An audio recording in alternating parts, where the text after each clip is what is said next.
Oke, ter, ya. Baik, kita mulai ya untuk praktikum kimia dasar. Hari ini kita akan melakukan atau belajar terkait dengan analisis kualitatif senyawa anorganik, yaitu pemeriksaan kation.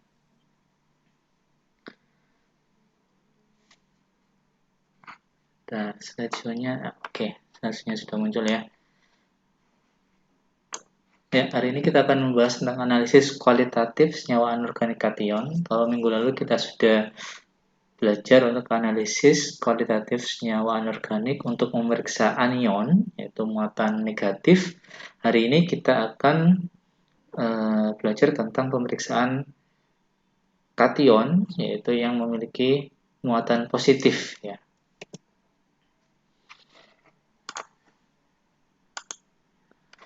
Nah, tujuan pembelajaran dari materi kali ini adalah kalian nanti diharapkan mengetahui cara mengidentifikasi dan memisahkan kation pada setiap golongannya. Jadi akan ada 5 golongan yang itu nanti akan memiliki beberapa cara yang berbeda untuk memisahkan setiap golongannya.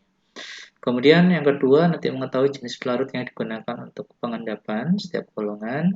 Dan yang ketiga, mengetahui cara menghilangkan ion pengganggu. Ya. Terus kemudian nanti akan ada beberapa penjelasan terkait dengan beberapa identifikasi dari golongan-golongan tertentu. Nanti ya ada golongan 1 sampai golongan 5.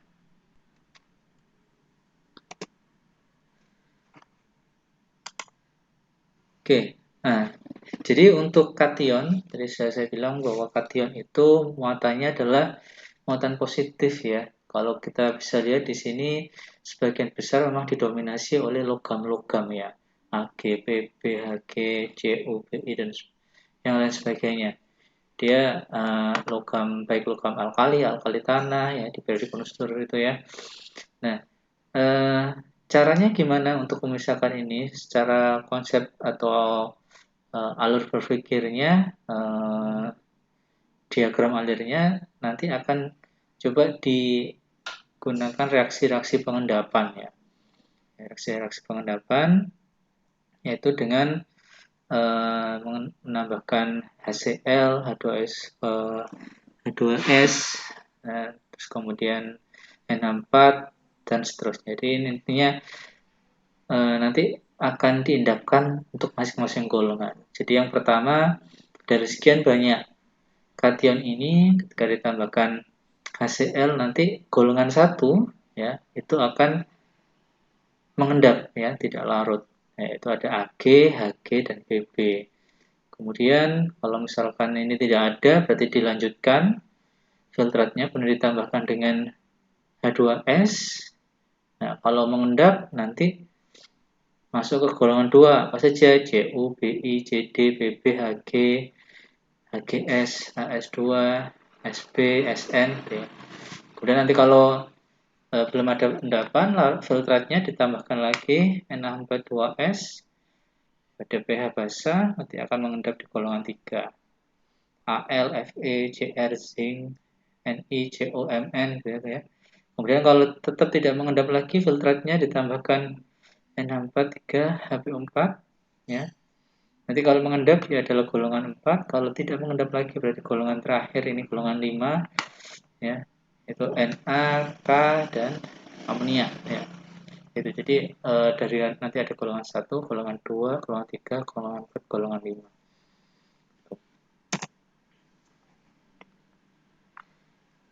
Ya, analisis kation ini memerlukan pendekatan yang sistematis. Umumnya digunakan dua cara, yaitu dengan melakukan pemisahan dan identifikasi. Sama seperti anion kemarin ya. Yang pertama pasti kita akan melakukan pemisahan. Artinya kita tidak bisa langsung identifikasi dan menebak satu golongan tertentu.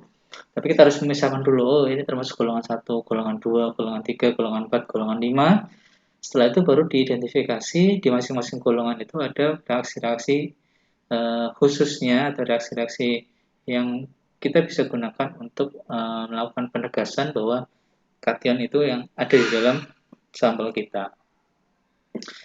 Untuk pemisahan ya dilakukan dengan cara pengendapan tadi, intinya digolongkan menjadi golongan-golongan tertentu tadi dari golongan 1, 2, 3 sampai 5 ya.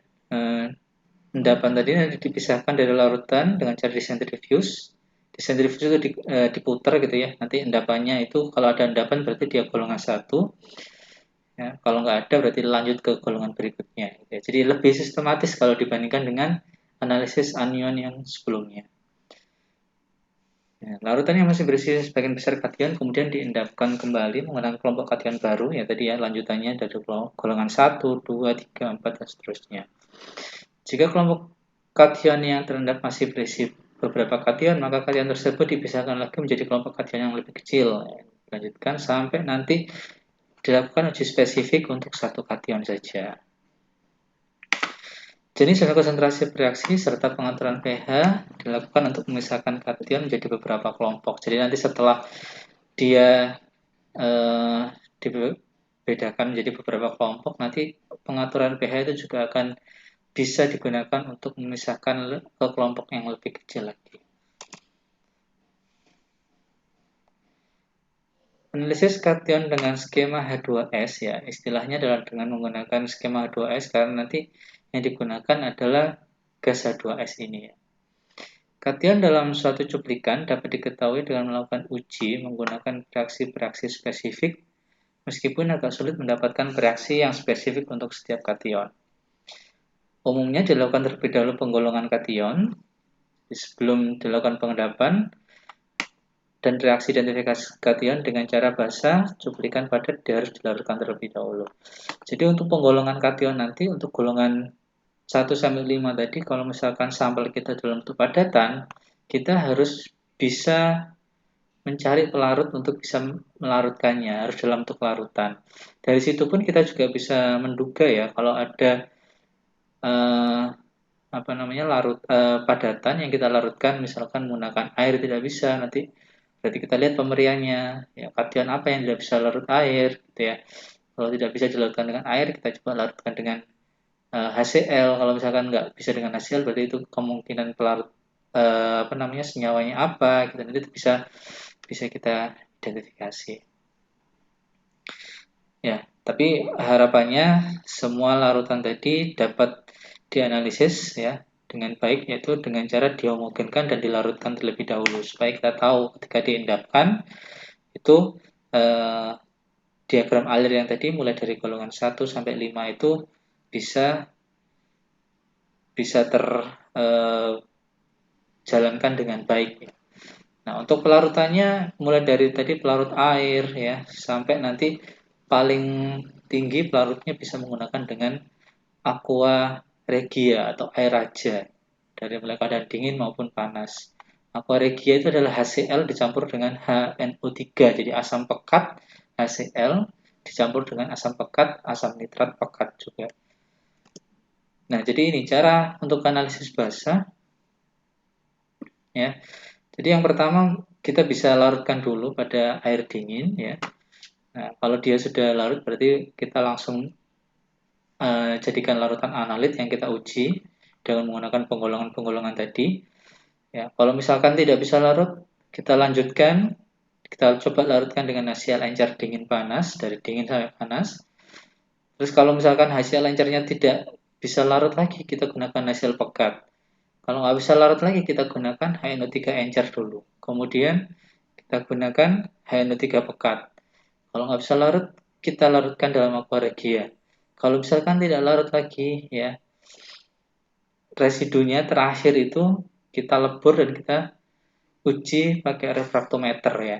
Jadi memang mungkin itu senyawa yang mungkin golongan atau senyawa yang tidak bisa dianalisis ya untuk golongan-golongan ini. Jadi ini urutan dari pelarutan sampelnya. Jadi sebelum kita uji, kita harus pastikan bahwa dia merupakan dalam satu larutan sehingga kita bisa tahu untuk reaksi-reaksi setelahnya untuk bisa kita golongkan menjadi golongan 1 sampai golongan 5. Nah, Sistem H2S ini, kation nanti akan diklasifikasikan ke dalam 5 golongan. Ya, ke dalam 5 golongan berdasarkan sifat-sifat kation tersebut terhadap beberapa reaksi. Ya, reaksinya yang paling umum adalah dengan menggunakan asam klorida atau HCl, kemudian hidrogen sulfida, H2S, atau amonium sulfida, atau amonium karbonat. Ya. Jadi klasifikasinya adalah berdasarkan perbedaan dari anionnya. Ketika ditambahkan anion dan kation tersebut, nanti dia akan mengendap atau tidak, gitu ya. Nah, kemudian setelah itu golongan-golongan tersebut dipisahkan dan dilakukan identifikasi ke masing-masing ionnya. Nah, ini kalau berdasarkan skema H2S, kurang lebih seperti yang tadi ya, ada larutan sampel. Ini mirip dengan yang awal tadi ya. Larutan sampel, kemudian kita tambahkan HCl encer. Kalau dia mengendap, berarti dia merupakan golongan 1. Kalau nggak mengendap, filtratnya kita tambahkan H2S. Ya. Kalau mengendap, berarti dia golongan 2. Kalau nggak mengendap, kita lanjutkan ke penambahan reagen lagi, N6PCl atau N64OH. Ya. Baru kalau dia mengendap, masuk golongan 3. Kalau nggak mengendap lagi, filtratnya kita lanjutkan, kita tambahkan N64OH, N62CO3.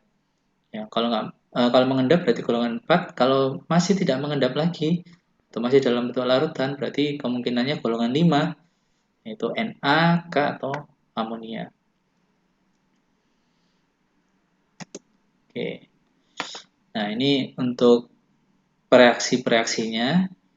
Di golongan 1 menggunakan HCl 6N, golongan 2 tadi ya reaksi-reaksi yang digunakan, golongan 3, golongan 4.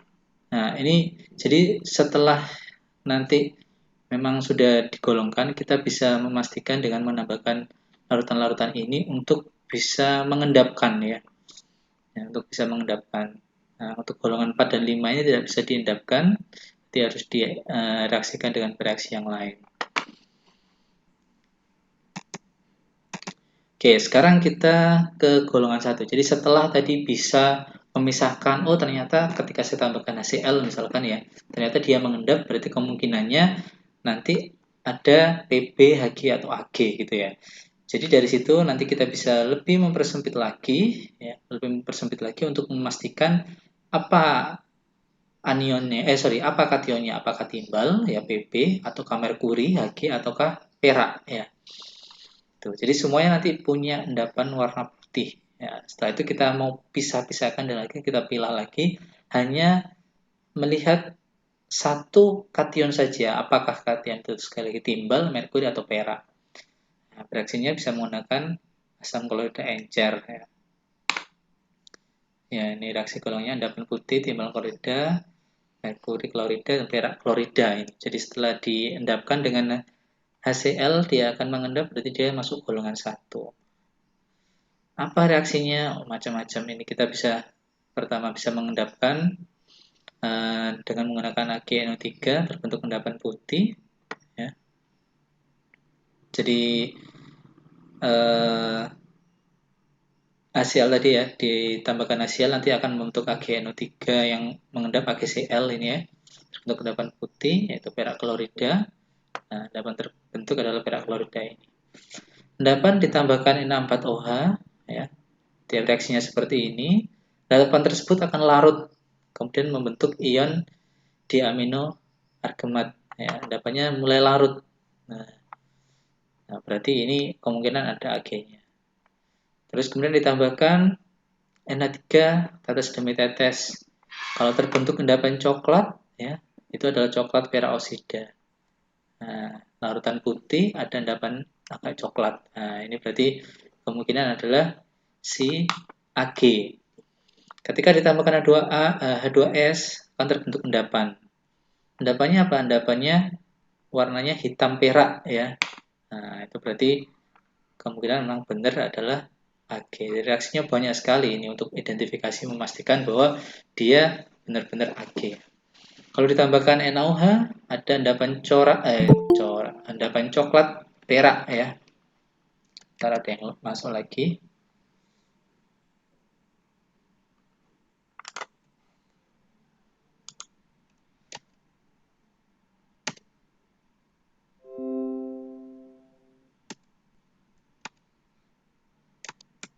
Ya, endapan coklat perak ya. Nah, kemudian nanti larutannya putih, ada endapan sedikit warna coklat perak. Oh, berarti ini ada perak oksida Ag2O gitu ya. Kalau kita tambahkan kalium kromat, nanti terbentuk endapan merah kromat.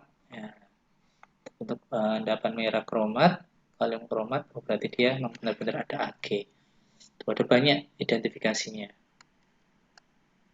Kalau merkuri, ya, tadi awalnya ditambahkan HCl, dia mengendap, nah, berarti ada uh, merkuri klorida, ya, dan endapan putihnya.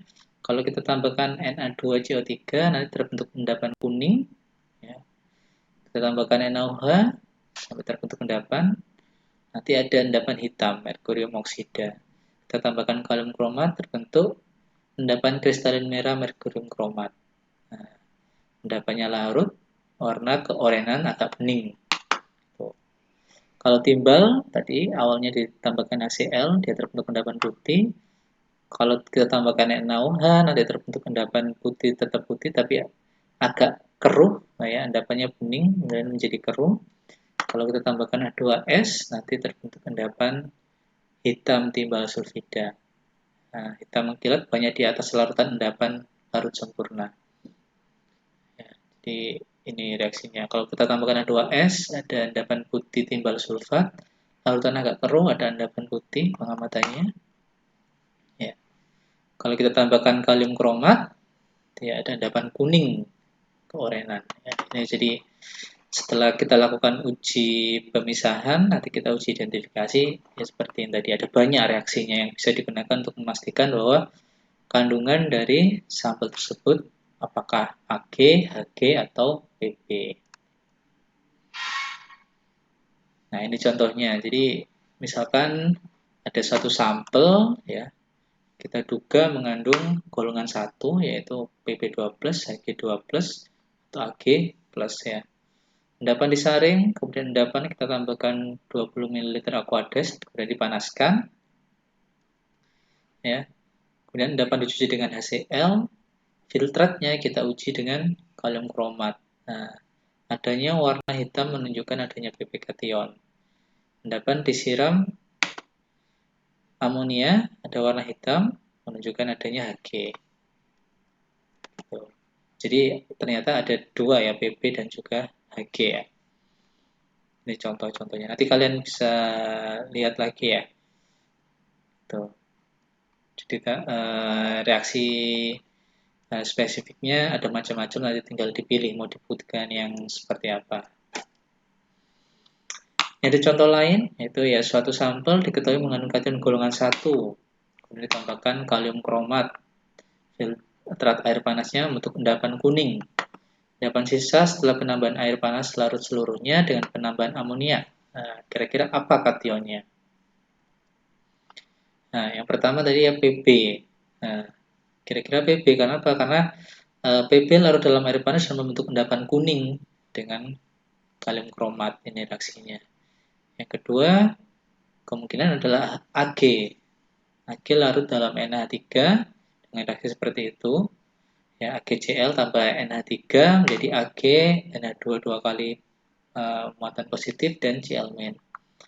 Kation yang tidak ada adalah Hg.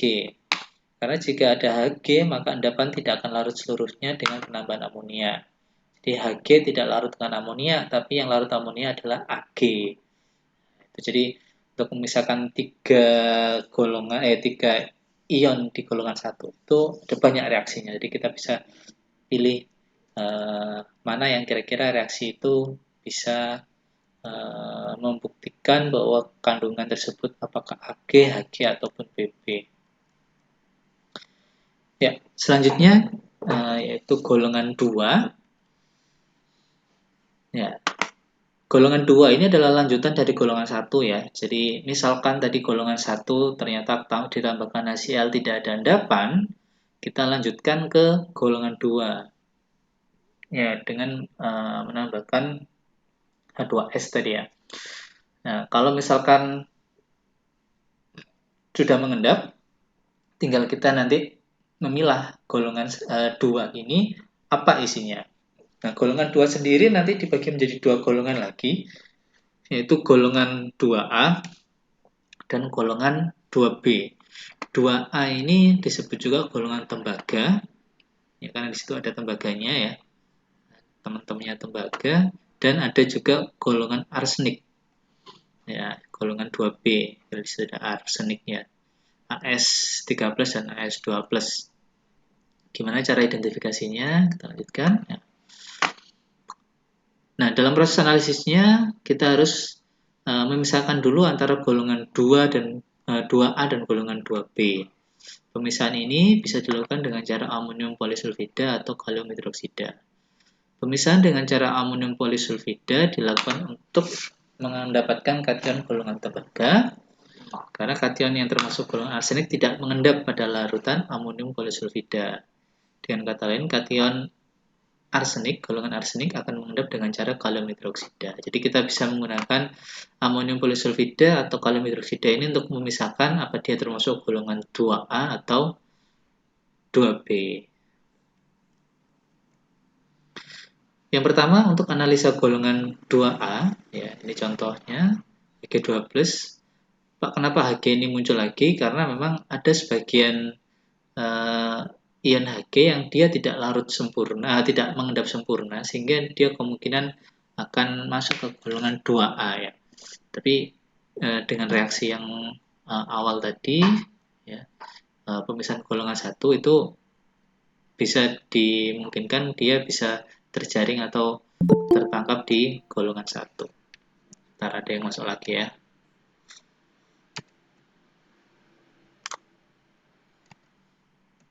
Oke. Nah, untuk pemisahan dari golongan 2A ini, endapan yang sudah terbentuk sebelumnya dianalisa kembali dengan HNO3 encer. Ini bertujuan memisahkan kation yang telah mengendap. Jadi, misalkan tadi ada endapan, ya, endapan yang sudah dipastikan di ada PB atau Hg atau Cl tadi yang untuk golongan 1, ini kita pastikan kembali bahwa endapan tadi tersebut ya itu sudah bebas dari golongan 1. Jadi kita harapannya itu tinggal ke golongan 2 ya. Nah, jadi yang dia tidak mengendap itu harus dihilangkan. Ya. Jadi BB, BI, CU, CD ya. Nah, ini diharapkan dia semuanya telah mengendap ya, telah mengendap menjadi endapannya. Nah, endapan HGS sukar larut dalam larutan HNO3 encer, maka HS dapat dilarutkan dengan menggunakan campuran NaOCl HCl yang membentuk HgCl2 yang tidak terdissosiasi dengan reaksi seperti ini. Ya, jadi Hg-nya nanti kita gunakan NaOCl ya, untuk bisa mengendapkan HgCl2-nya lagi. Ya. Jadi ditambahkan asam sulfat ya untuk bisa benar-benar memisahkan endapannya ya. Misalnya kation yang telah mengendap, jadi tidak ada yang tersisa lagi di dalam larutannya, sehingga benar-benar itu yang teramati endapannya hanya golongan 2.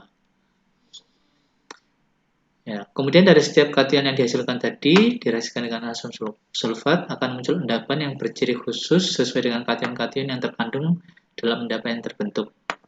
Endapan yang terbentuk dari reaksi antara kation Pp2+ ya, dengan larutan asam sulfat akan membentuk endapan warna putih. Kation Pi3+ yang bereaksi membentuk endapan warna hitam. Kation Cu bereaksi akan membentuk endapan warna biru. Kation Cd akan bereaksi membentuk warna endapan kuning, dan kation Hg akan bereaksi membentuk endapan warna hitam. Jadi memang meskipun Pb ini dan Hg ini masuk dalam golongan 1, tapi dia juga mungkin bisa nyampur di golongan 2A ini ya. Jadi tetap harus dilihat reaksinya. apa endapan yang terbentuk dengan penambahan asam sulfat ini.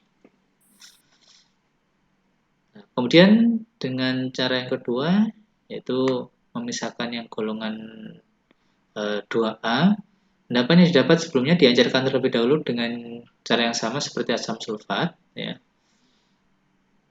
Kemudian setelah didapatkan kationnya, maka direaksikan dengan natrium hidroksida sehingga akan muncul endapan baru yang mencairkan sifat-sifat kationnya. Pp2+ akan bereaksi membentuk warna kuning, Pe3+ membentuk warna hitam, CO2+ membentuk warna biru, CD akan membentuk warna kuning, dan Ag membentuk warna hitam. Jadi untuk memastikan saja ini ya. Nah, sedangkan untuk golongan 2B ya, yang isinya arsenik, golongan arsenik, AS3+, AS5+, Sb3+, Sb5+, Sn2+, dan Sn5+, bisa dilakukan dengan dua cara, yaitu dengan menggunakan amonium polisulfida dan kalium hidroksida.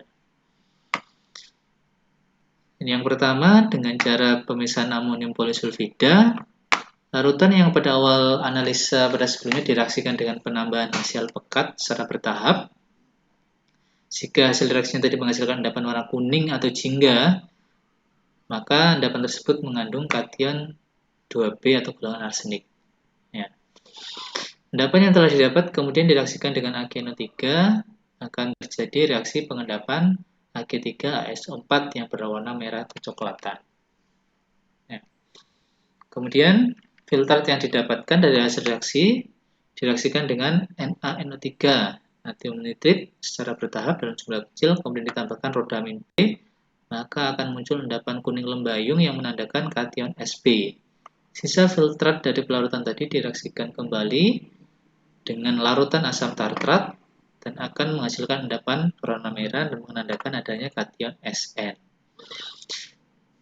Jadi untuk analisa ini reaksinya dilakukan secara bertahap ya. Yang pertama ditambahkan HCl dulu.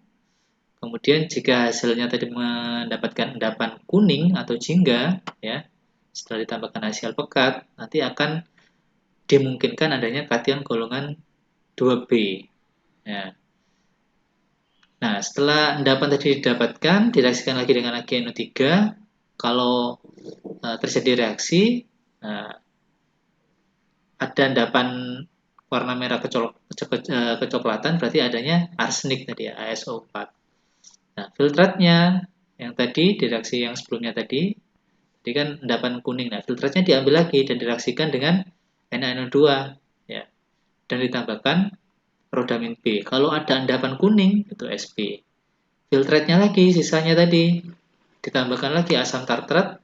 Nah, kalau ada endapan merah, menimbulkan Sn. Jadi berurutan gitu ya. Jadi reaksinya itu berurutan. Jadi satu larutan awal itu filtratnya direaksikan lagi kalau ada endapan. Kalau nggak ada, direaksikan lagi supaya ada endapan. Kalau nggak ada, dilanjutkan lagi gitu ya.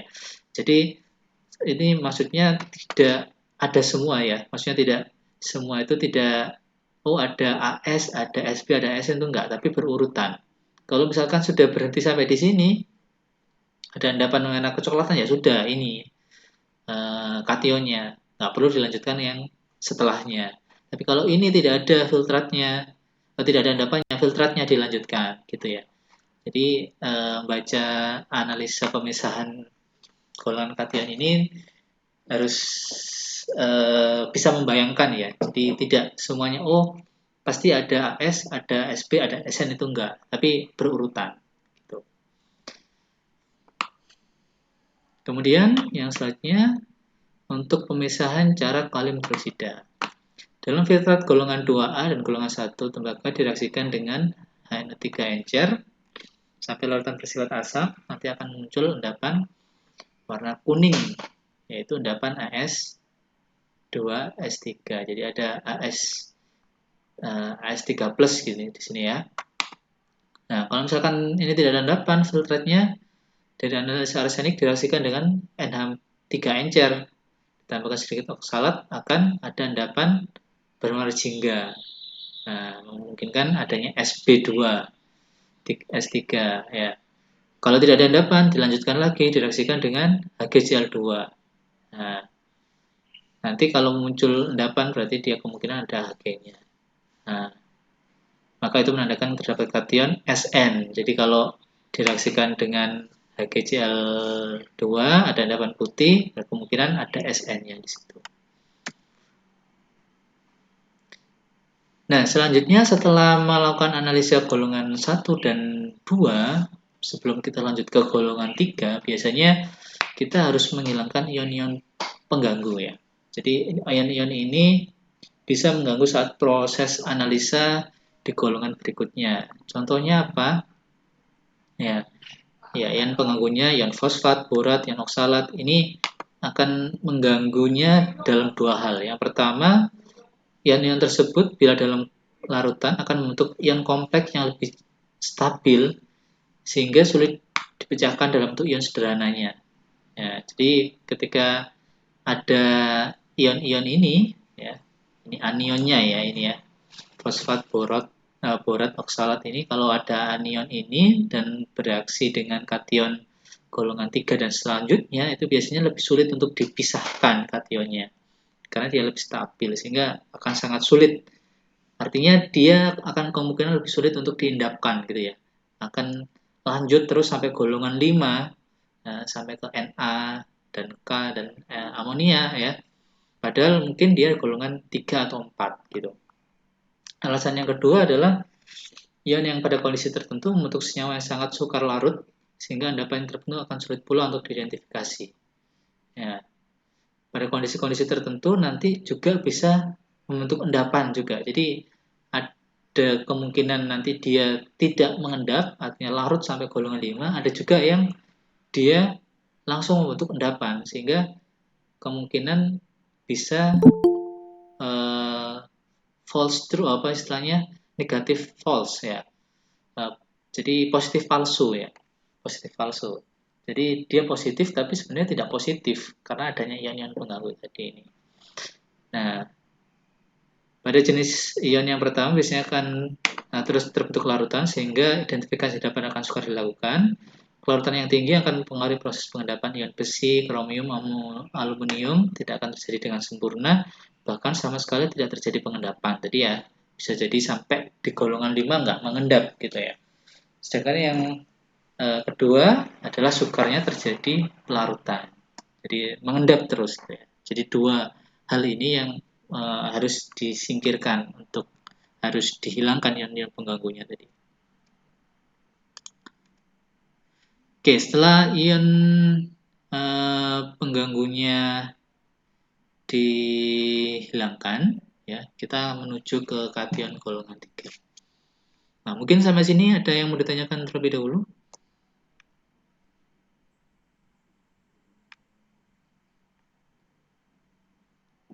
Belum ya, Bapak? Belum ya?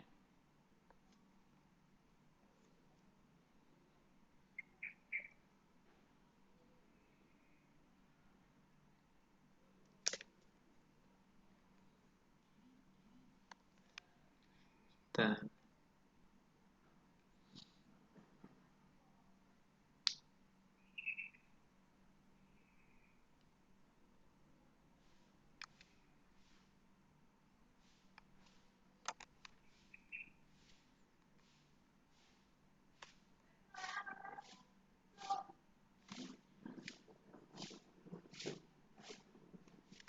Oke, kita lanjutkan ke golongan 3, analisis kationnya. Nah, golongan 3 ini yang digunakan adalah filtrat dari analisa golongan 1 dan 2. Jadi setelah golongan 1 diendapkan, ya. Nah, kalau dia bisa mengendap, kita analisis golongan 1. Kalau tidak bisa mengendap, kita lakukan analisis golongan 2. Kalau mengendap, berarti golongan 2 yang dianalisis. Kalau tidak ada endapan, kita lanjut ke golongan 3. Nah, golongan 3 ini ada apa saja kationnya? Ada Fe, Ni, Mn, Co, dan Zn. Ya, jadi syaratnya harus dihilangkan dulu ion-ion pengganggu yang sebelumnya tadi ya, yang fosfat, borat, sama oksalat tadi ya. Ya, ion-ion pengganggu biasanya muncul akibat dari reaksi dari pengenceran residu dan proses pengendapan kation golongan 1 dan golongan 2. Dia harus dihilangkan dulu. Tuh. Untuk analisa golongan 3 ini, ya, dapat dilakukan secara bertahap. Yang pertama yaitu menganalisa kation Fe dan Mn. Filtrat yang mengandung FeOH3 atau MnO2 yang dalam bentuk hidrat nanti dilarutkan dengan mencampurkan asam nitrat dan hidrogen peroksida 1:1. Kemudian dididihkan untuk menguraikan hidrogen peroksidanya. Setelah dingin, ditambahkan tetesan natrium bismutat. Kemudian dikocok dan dibiarkan sampai terdapat endapan. Kalau ada endapan warna lembayung, ya, itu adalah Mn. Ya. Kemudian endapan dapat direaksikan dengan sedikit KSCN, kalium cyanida. Jika terdapat warna merah, maka terdapat kandungan Fe. Ya.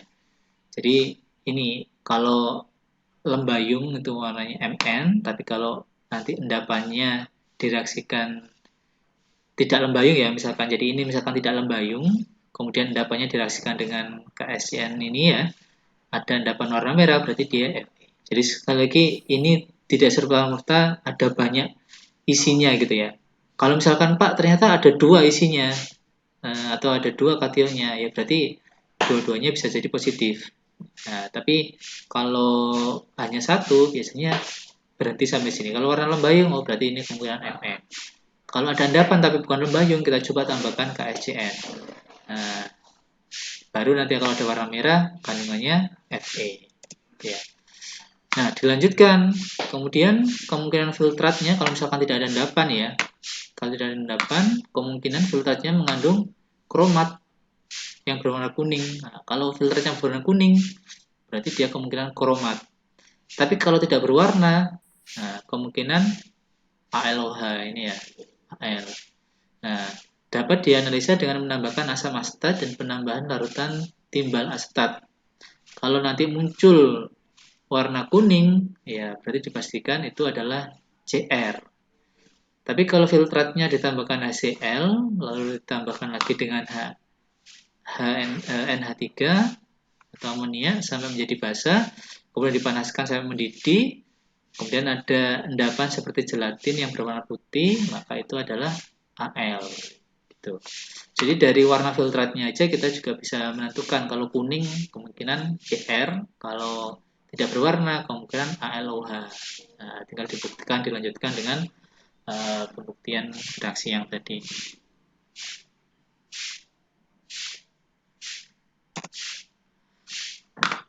Nah, kalau misalkan tidak ada endapan, terus direaksikan yang sebelumnya juga negatif, supaya kita lihat filtratnya. Ternyata kalau misalkan filtratnya berwarna hitam, kemungkinan mengandung CO atau Ni.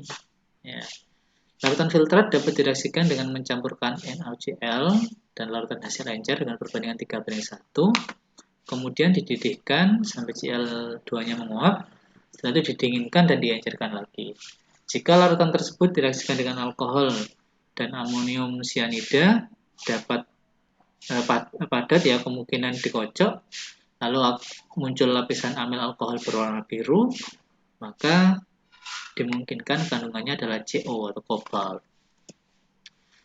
Nah, kalau misalkan itu negatif, filtratnya direaksikan dengan NH3 sampai bersifat basah, kemudian ditambahkan dengan reagensia dimetilglioksima, dan muncul endapan warna merah. Endapan tersebut kemungkinan adalah kandungan dari Ni, nikel ini ya.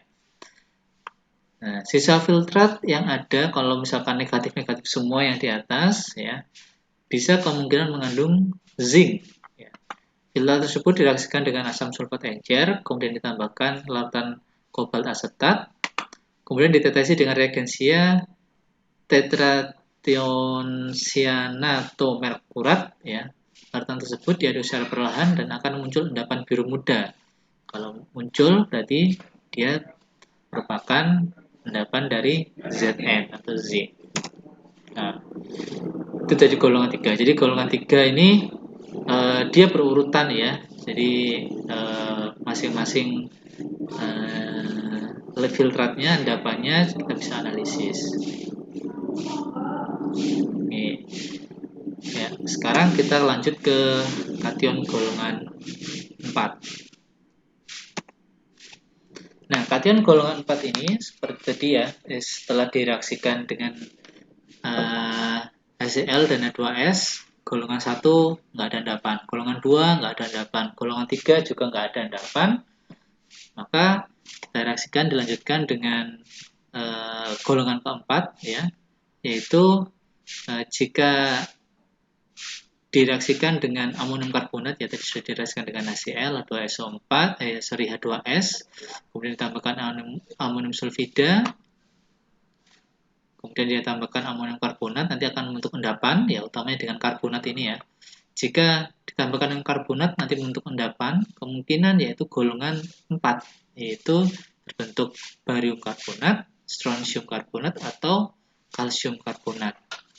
Nah, untuk ini metodenya yang digunakan nanti ada dua. Yang pertama dengan menggunakan sulfat, ya. Nah, sedangkan yang kedua adalah dengan menggunakan nitrat. Ya.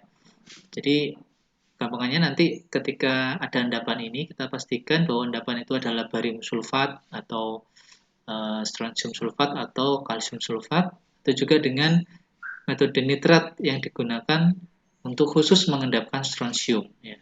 Penggaraman saltimate dari strontium. Nah, prosedur pertama dirancang untuk menghilangkan ion amonium. Ya, jadi sebelum dilakukan identifikasi golongan 4, kita harus hilangkan dulu ya, kandungan amoniumnya. Ya. Jadi memastikan bahwa tidak ada amonium karena nanti dengan adanya amonium akan mengganggu ya. Tadi yang seperti kita bilang tadi ada ion-ion pengganggu. Kalau di golongan 4 ini ion pengganggunya adalah ion amonium. Dihilangkan dengan cara disentrifugasi ya. Nah, kalau misalkan tidak diduga tidak ada ion amonium, berarti bisa lanjut aja langsung ke reaksinya. Nah, kalau misalkan tidak dianggap sudah tidak ada amoniumnya, kita bisa mengendapkan ya golongannya 4 tadi dengan menggunakan ion karbonat tadi ya. Jadi M ini adalah logam strontium tadi, barium atau kalsium tadi, kita tambahkan karbonat akan membentuk endapan. Endapannya apa? Endapannya putih ya. Nah, endapan putih, semuanya putih ya. Nah, nanti kalau ditambahkan asam dia akan terlarut kembali ya. Berarti dia beneran golongan 4. Gitu. Untuk uji konfirmasinya memang kita tidak bisa memisahkan masing-masingnya ya. Jadi contoh yang paling gampang ya ini untuk uji konfirmasinya. Kalau kita tambahkan kromat, nanti ada endapan kromat dan kalsium kromat dan barium kromat ini ya. Yang awalnya endapannya putih nanti akan berubah menjadi kuning agak ke orange gitu ya. Sedangkan yang strontium dia tidak bereaksi dengan kromat, jadi tidak ada endapannya. Endapannya tetap putih. Sekarang kita ke golongan 5, yaitu golongan terakhir. Jadi ketika semuanya setelah ditambahkan HCl, H2S, amonium, kemudian ditambahkan amonium karbonat ya untuk misalkan golongan 4, kalau semuanya tidak ada endapan, berarti kemungkinan yang terakhir adalah dia masuk ke golongan 5. Apa golongan 5 ini? Kemungkinan adalah Mg2+, Na+, K+, dan NH4+. Ya. Magnesium, natrium, kalium, dan amonium. Nah, semuanya ini punya derajat kelarutan yang sangat tinggi. Ya. Jadi dilarutkan atau diendapkan pakai pengendap yang sebelum-sebelumnya itu semuanya tidak bisa mengendapkan kation ini ya. Sehingga disebut tadi golongan larut. Sebenarnya jadi larut dari awal sampai akhir larut ya. Nah, untuk identifikasi kation golongan 5 ini tidak cukup ditetapkan dengan satu reaksi ya. Jadi harus dilakukan beberapa reaksi, bahkan nggak direaksikan tapi nanti ada uji nyalanya. Gitu. Ion amonium diidentifikasi dari sampel yang tidak diketahui melalui gas yang dibebaskannya. Sedangkan kation lain ya tidak ada reaksi spesifik ya. Nah, dilakukan dengan uji nyala api. Ya. Gitu. Jadi memang golongan terakhir ini sangat rewel ya, artinya dia tidak bisa diidentifikasi dengan lebih cepat ya. Kalau misalkan nanti kalian punya sampel yang memiliki kation golongan 5 ini, kalau misalkan praktikum pasti selesainya terakhir sendiri. Karena kation itu harus sistematis kan dari golongan 1, 2, 3. Kalau negatif, negatif, negatif, negatif semua baru bisa menginjak ke analisis golongan kelima gitu ya. Nah, sebenarnya secara kualitatif misalkan kita tidak pakai sistem yang berurutan gitu ya, sistem H2S ini, kita bisa langsung memijarkan aja ya. Memijarkan apakah nanti dia menimbulkan warna kuning, kalau kuning intensif berarti dia Na, kalau ungu berarti dia K gitu ya. Bisa seperti itu, tapi untuk identifikasinya kita harus melewati tahap-tahapan yang sebelumnya gitu.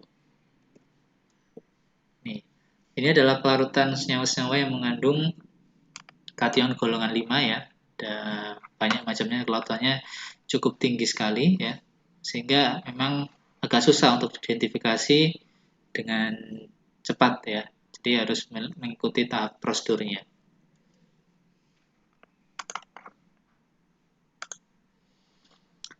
Yang pertama untuk identifikasi kation magnesium. Jadi setelah semuanya tidak bisa mengendap, terakhir untuk mengidentifikasi apakah benar ada ion magnesium atau tidak, ya kita harus ini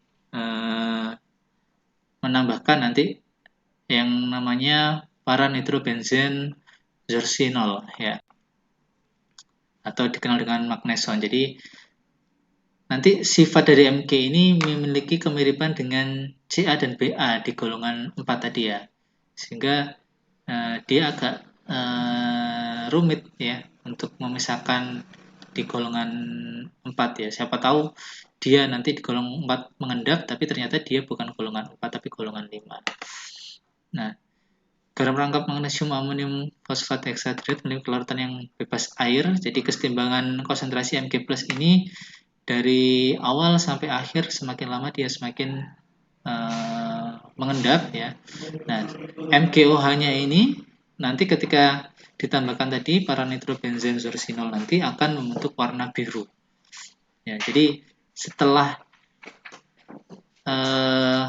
sampai ke golongan 5 ya, nanti langsung direaksikan supaya membentuk MgOH ya, magnesium hidroksida. Nah, magnesium hidroksida nanti kita tambahkan juga dengan para nitrobenzen zorcinol ini. Nah, nanti kalau membentuk warna biru berarti dia bisa positif sebagai kation Mg. Untuk kation A dan K, seperti saya bilang tadi, dia dari awal sampai akhir dia tidak bisa diendapkan, ya. Ya, sifatnya sangat mudah larut, ya. Tidak mudah direduksi atau dioksidasi juga, tapi nanti dia bisa dibedakan, diidentifikasi dengan menggunakan uji nyala api. Ya. Jadi kalau misalkan sudah sampai ke tahap akhir, dia sudah tidak larut semua ya. Ya sudah, larutan terakhirnya yang kalian dapatkan setelah analisis golongan 5 itu sudah nggak perlu digunakan lagi. Ya, kalau mau menduga Na berarti bahan awalnya itu langsung kalian ambil, kalian uji pakai kawat nikrom ya, kemudian dipijarkan. Kalau dia pijarannya menghasilkan warna kuning intensif seperti ini, berarti dia adalah Na+. Tapi kalau dia mempunyai nyala yang api warna ungu kebiruan seperti ini ya, itu nanti merupakan kation dari K+ gitu ya. Jadi memang ini sebenarnya gampang ya untuk bisa membedakan ini, tapi kita harus melewati tahapan yang banyak tadi dari golongan 1 sampai golongan 4. Kalau sudah sampai golongan 5 dan itu negatif semua, nggak ada endapannya semua, berarti kita ambil sampel awal, padatan awal, langsung kita pijarkan. Kalau ada kuning atau ungu berarti dia antara Na atau K gitu ya. Sedangkan untuk yang amonium ya, ini juga sama, dia dari awal sampai akhir hampir tidak bisa diendapkan ya. Ya. Terus caranya gimana? Caranya yaitu dengan menggunakan reaksi oksidasi dan reduksinya ya. Jadi dia nanti akan bisa terdekomposisi atau istilahnya terurai dari NH4 nanti menjadi NH3, dari amonium menjadi amonia. Identifikasinya adalah dengan melihat adanya gas yang terbentuk yang menghasilkan amonia. Amonia itu baunya khas ya, bau pipis gitu. Nah, seperti ini. Jadi nanti dia akan bisa secara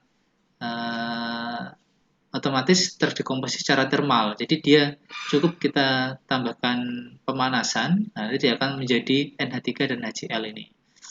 Nah, atau juga bisa kita tambahkan dengan beberapa reaksi ya.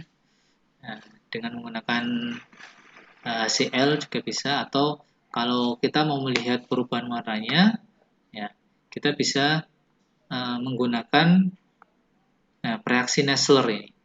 Jadi uap amonia yang teramati nanti ketika ditambahkan reaksi Nessler, ya, dia nanti akan berubah menjadi biru, ya, berubah menjadi biru.